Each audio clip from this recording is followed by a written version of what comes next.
नमस्कार दोस्तों, कक्षा 11 के वर्गों में आप सभी का स्वागत है।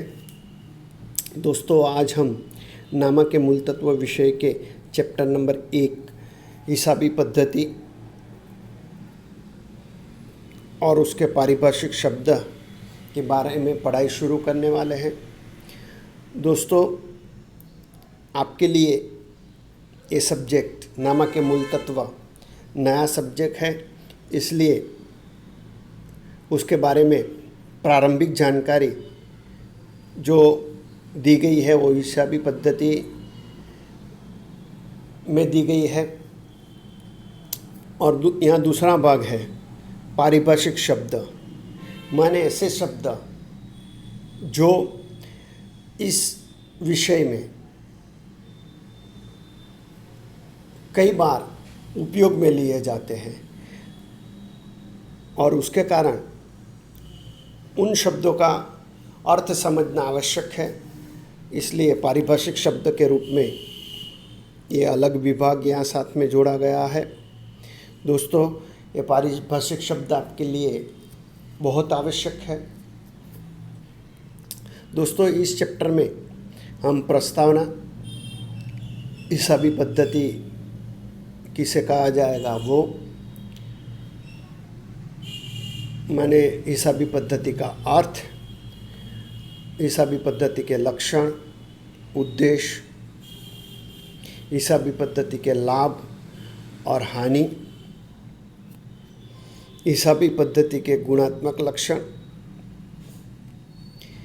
हिसाबी पद्धति के उपयोगकर्ता और उनकी आवश्यकता, हिसाबी पद्धति के पारिभाषिक शब्द,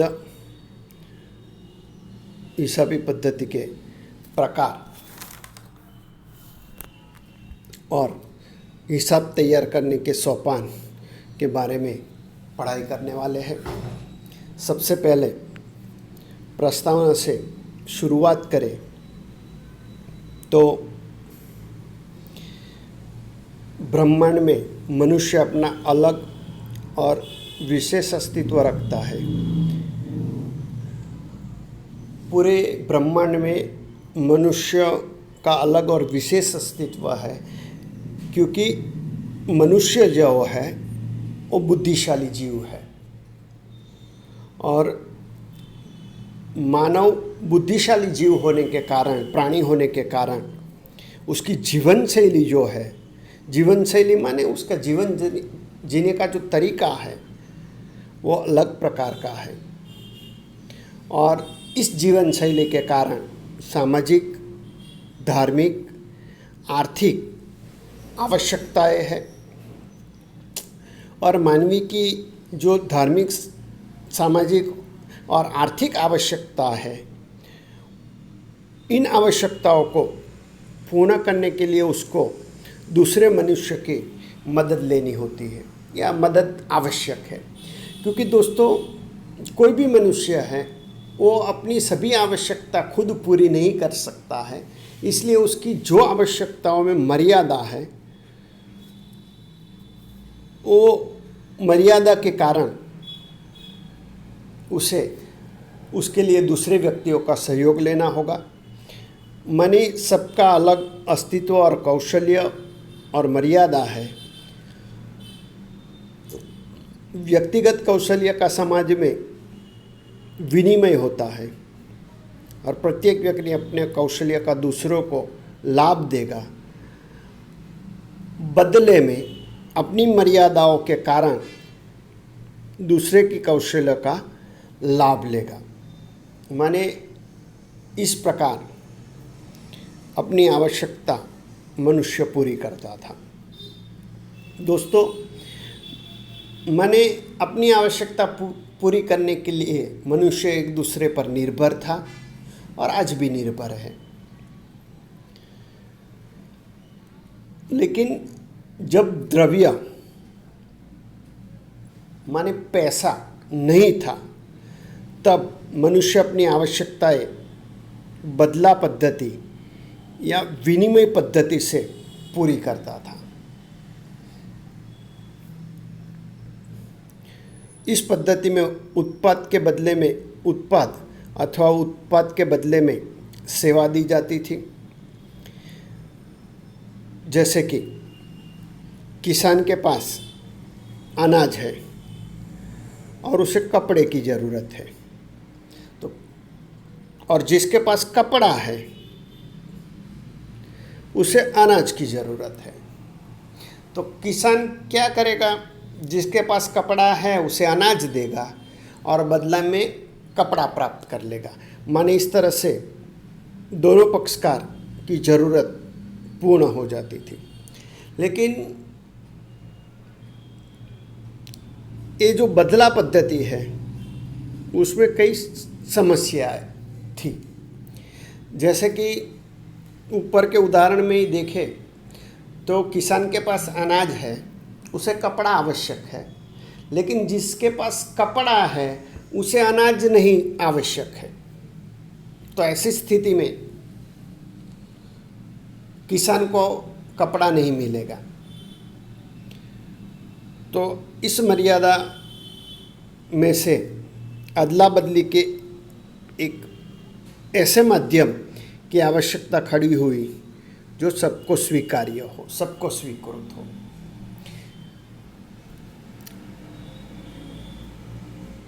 प्रवर्तमान समय में उत्पाद खरीदने या सेवा प्राप्त करने के लिए माध्यम के रूप में द्रव्य का उपयोग किया जाता। द्रव्य माने पैसे का उपयोग किया जाता है। और इस वर्तमान समय में द्रव्य के रूप में सिक्का, कागजी चलन और प्लास्टिक चलन का उपयोग किया जाता है।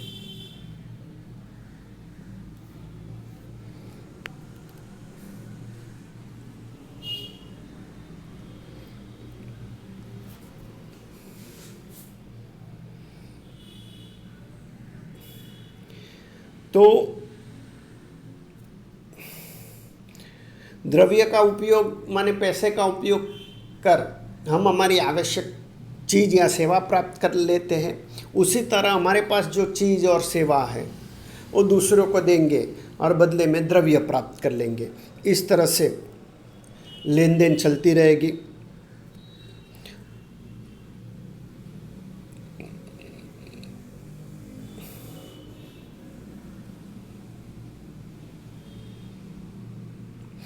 जिस व्यवस्था में द्रव्य का माध्यम के रूप में उपयोग होता है उसे मौद्रिक अर्थव्यवस्था के रूप में पहचाना जाता है।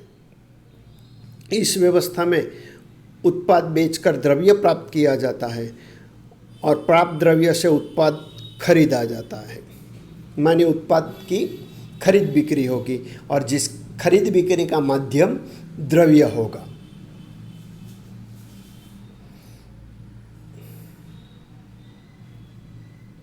इसलिए ऐसा कह सकते हैं कि उत्पाद द्रव्य खरीदता है और द्रव्य उत्पाद खरीदता है। इस प्रकार मनुष्य अपनी आवश्यकताएं पूर्ण करने के लिए वर्तमान समय में द्रव्य का उपयोग करता है। यह द्रव्य सामान्य रूप से सभी पक्षकारों को स्वीकृत है। जैसे कि हमारे देश में द्रव्य के माध्यम के रूप में रुपये का उपयोग होता है और रुपये से हम वस्तु या सेवा खरीदते हैं और वस्तु या सेवा खरीदने के लिए हम किसी को भी रुपया दे, पैसा दे तो स्वीकारने वाला है, इसलिए वो सभी को स्वीकार्य है। इस स्वीकृति के गुणधर्म के कारण व्यवहार होते हैं। जब व्यवहार द्रव्य के माध्यम से होते हैं तो उसे आर्थिक व्यवहार कहते हैं। द्रव्य के माध्यम से होने वाले व्यवहार को आर्थिक व्यवहार कहते हैं। द्रव्य माध्यम की गैरहाजिरी में भी व्यवहार होते थे, लेकिन वो बदला पद्धति पर आधारित थे। द्रव्य माध्यम की मदद से होने वाले व्यवहारों को मौद्रिक व्यवहार के रूप में पहचाना जाता है। द्रव्य माध्यम की मदद से होने वाले व्यवहार को मौद्रिक व्यवहार के रूप में पहचानते हैं। व्यवहार बदला पद्धति या मौद्रिक अर्थव्यवस्था के हो तो भी उनका हिसाब रखने की आवश्यकता खड़ी होती है, क्योंकि हमने बदला पद्धति से चीज़ या सेवा की लेन देन की या द्रव्य के माध्यम से की, तो कितनी की उसका हिसाब आवश्यक है। आदिकाल में भी हिसाब रखने संबंधी व्यवस्था थी। माने आज से सदियों पहले भी हिसाब रखे जाते थे, और किस प्रकार रखे जाते थे वो इतिहास में उसकी जानकारी मिलती है। समाज की सामाजिक और आर्थिक आवश्यकताएं समय और ज़रूरत के अनुसार बदलती है। कानून, मेडिकल, इंजीनियरिंग, विज्ञान जैसे विषयों की तरह हिसाबी पद्धति का जन्म समाज के सामाजिक और आर्थिक प्रवृत्ति की मदद के लिए हुआ।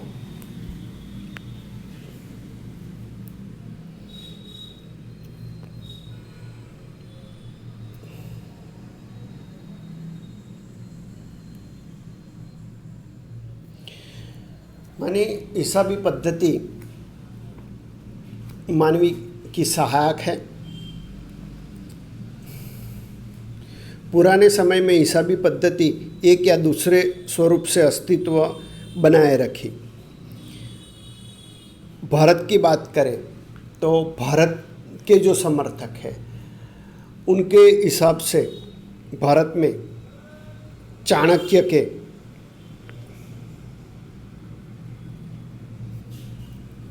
अर्थशास्त्र का उल्लेख करके हिसाबी पद्धति का अस्तित्व और महत्व समझा है। दोस्तों, हमारे देश में मौर्य साम्राज्य के वक्त में चाणक्य नामक अर्थशास्त्री हो गए, और उन्होंने अपने अर्थशास्त्र नामक एक किताब तैयार की थी। उसमें उन्होंने हिसाबी पद्धति का उल्लेख किया हुआ है। तो उसी तरह पश्चिमी देश जो है वो पश्चिम के समर्थक इतिहासकार इन संबंध का श्रेय इटली के गणित शास्त्री ल्यूका पेसियोली को देते हैं। इटली में ल्यूका पेसियोली नामक गणित शास्त्री हो गए। उन्होंने हिसाबी पद्धति के बारे में सन 1494 में इस पद्धति के बारे में बताया था, और उसके लिए उन्होंने किताब भी तैयार की थी। दोस्तों, हिसाबी पद्धति के बारे में उसकी शुरुआत के संबंध में इतिहासकारों में विविध मंतव्य है, लेकिन उसके उपयोग और महत्व के लिए सबका अभिप्राय समान है। माने उसकी आवश्यकता है, वो सब मानते हैं। औद्योगिक क्रांति और धंधा व्यापार के विस्तार के कारण दिन प्रतिदिन हिसाबी पद्धति का उपयोग और महत्व बढ़ता गया। दोस्तों,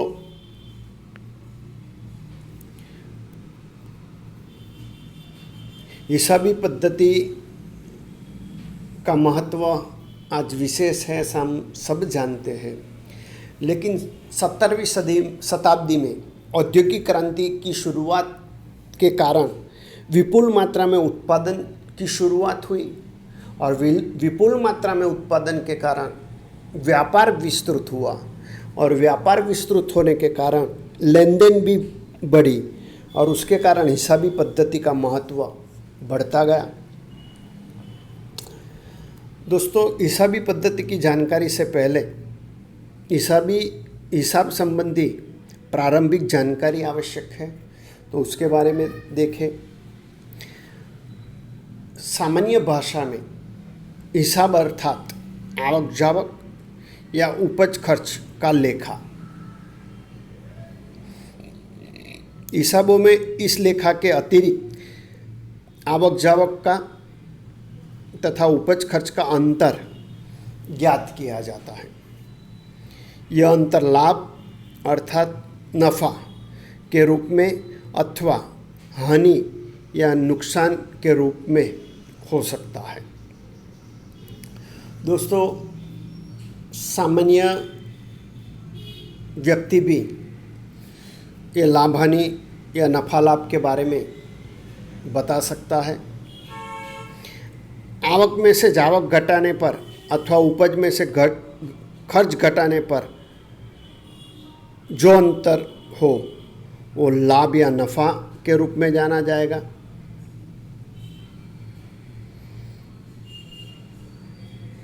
मानी आवक या उपज ज़्यादा हो, उसकी तुलना में जावक या खर्च कम है तो लाभ है। इससे विपरीत आवक या उपज की तुलना में जावक या खर्च अधिक है तो उस अंतर को हानि या नुकसान के रूप में जाना जाएगा। जैसे कि एक व्यापारी 10,000 का माल खरीदता है और वो माल के लिए वाहन भाड़ा माने किराए के रूप में 2,000 चुकाता है और ये खरीदा हुआ माल व्यक्ति 15,000 में दूसरे व्यक्ति को बेच देता है। तो दोस्तों टोटल 12,000 का उसे माल प्राप्त हुआ था, क्योंकि 10,000 माल की कीमत और 2,000 किराया, माने टोटल 12,000 का माल उसने 15 में बेचा है तो उसे 3,000 अधिक प्राप्त होंगे जो उसका लाभ है।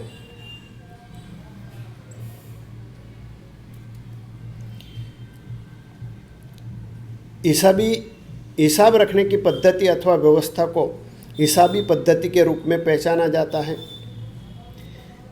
हिसाबों को नामा के रूप में भी पहचाना जाता है।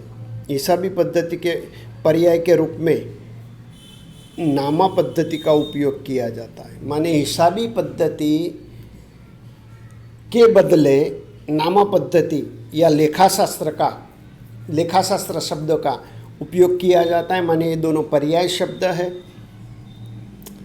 पुस्तक में नामा पद्धति के बदले अब हिसाबी पद्धति शब्द का उपयोग किया गया है। भौतिक शास्त्र, रसायन शास्त्र, गणित शास्त्र विषय की तरह हिसाबी पद्धति भी समाज में अपना अलग अस्तित्व और महत्व रखती है। इसकी विशेष उपयोगिता है। हिसाबी पद्धति के उच्च नियम और सिद्धांत हैं। मानी हिसाबी पद्धति जो है और नियम और सिद्धांत के आधार पर तैयार की जाती है। उसको कला और विज्ञान के रूप में भी पहचानते हैं।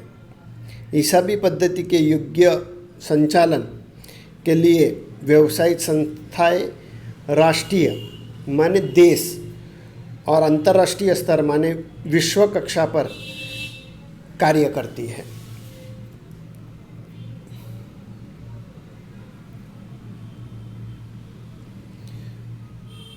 दोस्तों, अब हिसाबी पद्धति के अर्थ के बारे में पढ़े तो व्यवसाय की अलग अलग संस्था द्वारा हिसाबी पद्धति और लेखाविधि को व्याख्या के रूप में प्रस्तुत किया गया है। इन व्याख्याओं के आधार पर हिसाबी पद्धति के दृष्टिकोण को समझा जा सकता है। American institute of certified public accounts, जिसे AICPA के नाम से जाना जाता है, इसके द्वारा निम्नानुसार व्याख्या दी गई। हिसाबी पद्धति व्यवहार और घटना जो मौद्रिक लक्षण रखते हो उन्हें द्रव्य के रूप में लिखने, वर्गीकरण करने तथा निष्कर्ष निकालकर उसके परिणामों का अर्थघटन करने की कला है। परंतु हिसाबी पद्धति के विकास को ध्यान में रखकर AICPA द्वारा अन्य व्याख्या दी गई। हिसाबी पद्धति यह सेवा की प्रवृत्ति है जिसका कार्य विशेषकर मौद्रिक स्वरूप की और आर्थिक प्रवृत्तियों संबंधी परिणात्मक जानकारी देना है, जिसका हेतु आर्थिक निर्णय में मददरूप होना है। दोनों व्याख्या से ऐसा कहा जा सकता है कि हिसाबी लेखा पद्धति में ऐसे व्यवहारों को लिखा जाएगा जिसे मौद्रिक रूप से रूपांतरित किया जाए, माने द्रव्य के रूप में लेखा होगा। उसके बाद उसका वर्गीकरण के आधार पर निष्कर्ष और उसके आधार पर अर्थघटन किया जाएगा। दोस्तों, ये दोनों व्याख्या के आधार पर हिसाबी पद्धति के लक्षण निम्नानुसार हो सकते हैं। पहला लक्षण, वित्तीय लक्षण। दोस्तों, ऊपर व्याख्या में ही बताया गया है कि जिन व्यवहारों का द्रव्य में मापन हो सके, ऐसे व्यवहारों का लेखा।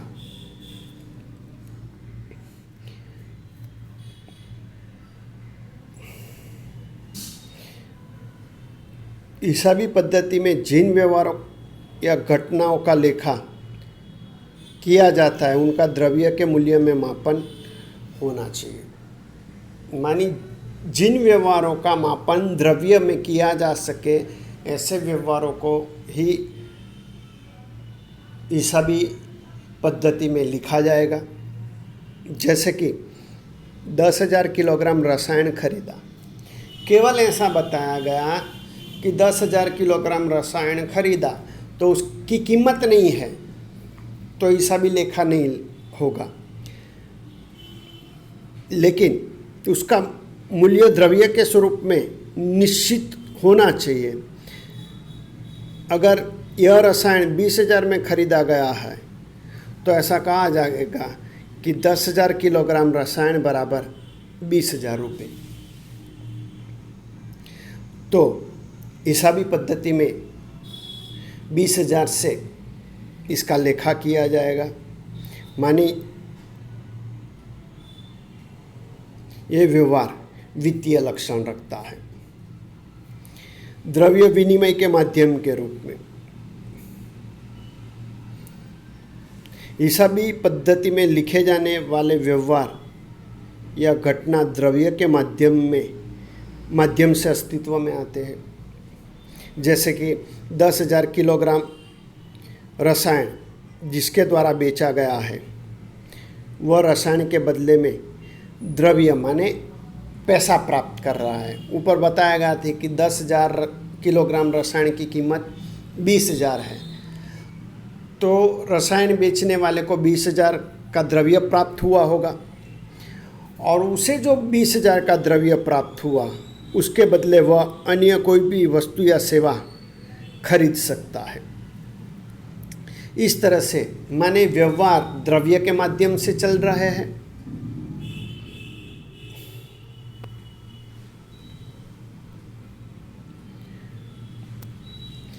यहाँ देखें तो 10,000 किलोग्राम रसायन जो वस्तु है,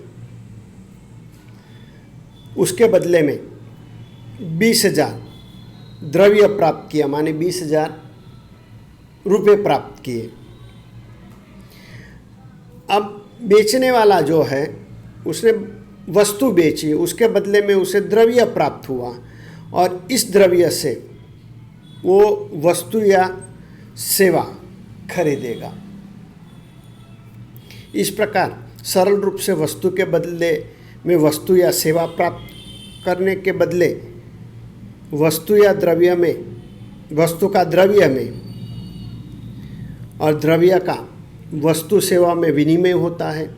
इस प्रकार द्रव्य व्यवहार या घटना के लिए विनिमय के माध्यम माने लेन देन के माध्यम के रूप में काम करता है। तीसरा, व्यवहार का वर्गीकरण और विश्लेषण। हिसाबी पद्धति में अलग अलग प्रकार के व्यवहार होते हैं। सामान्य रूप से व्यवहार रोकड़ या बिन रोकड़, बिन रोकड़ अर्थात उधार व्यवहार। यह व्यवहार आवक, खर्च, संपत्ति या दायित्व के लिए होते हैं।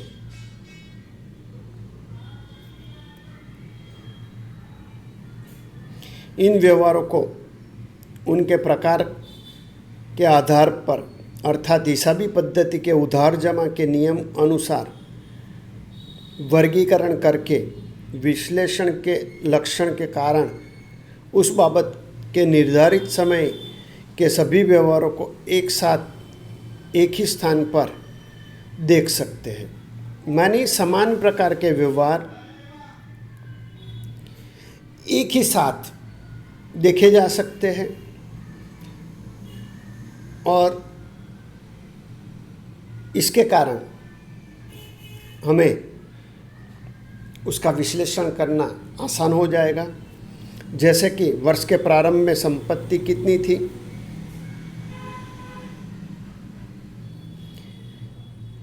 कितनी वर्ष की खरीदारी है, कितना विक्रय हुआ, वर्ष के अंत में कितनी संपत्ति है। इन सभी प्रश्नों के उत्तर वर्गीकरण और विश्लेषण द्वारा जाने जा सकते हैं। अर्थघटन। हिसाबी पद्धति में केवल हिसाबी तैयार नहीं होते, बल्कि हिसाब निर्धारित नियम के आधार पर तैयार होने के बाद उसमें दर्शाए विवरणों और आंकड़ों के आधार पर उन्हें परिणात्मक जानकारी के रूप में अर्थघटन किया जाता है। मानी परिणाम जो भी है वो आय और खर्च के संदर्भ में है।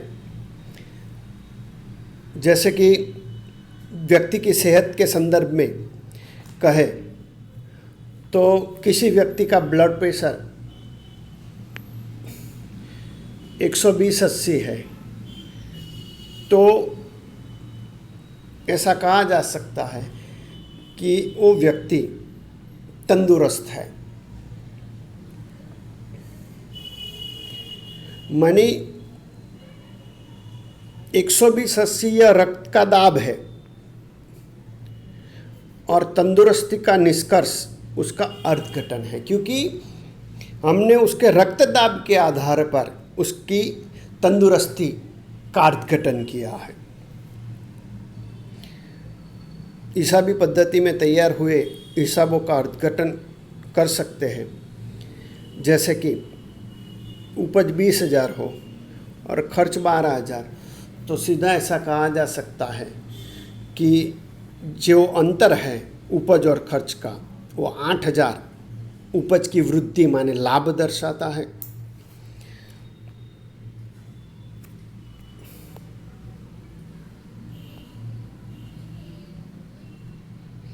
पांचवा, परिणात्मक जानकारी। हिसाबों में लिखी जाने वाली जानकारी द्रव्य के रूप में होने से उस जानकारी को परिणात्मक जानकारी कहते हैं। परिणात्मक जानकारी अर्थात आंकड़ा की यह जानकारी। छठा, आर्थिक निर्णय। हिसाबी पद्धति द्वारा तैयार किए गए हिसाबों के आधार पर अलग अलग पक्षकार निर्णय लेते हैं। जैसे कि कंपनी के लेनदार कंपनी को उधार रकम देने संबंधी निर्णय लेते हैं। लेनदार माने कंपनी को, धंधे को उधार रकम देने वाला व्यक्ति। लेकिन ये लेनदार भी उधारी में जो रकम देता है वो कंपनी के हिसाब को देखकर तय करेगा कि कंपनी को या धंधे को अतिरिक्त उधार रकम दी जाए या नहीं। अगर कंपनी मुनाफा करती हो, लाभ प्राप्त कर रही है, तो लेनदार ज़्यादा रकम उधारी में देगा। माने आर्थिक निर्णय लेने के लिए भी हिसाबी पद्धति सहायक है। सातवां, ऐतिहासिक जानकारी। ऐतिहासिक जानकारी अर्थात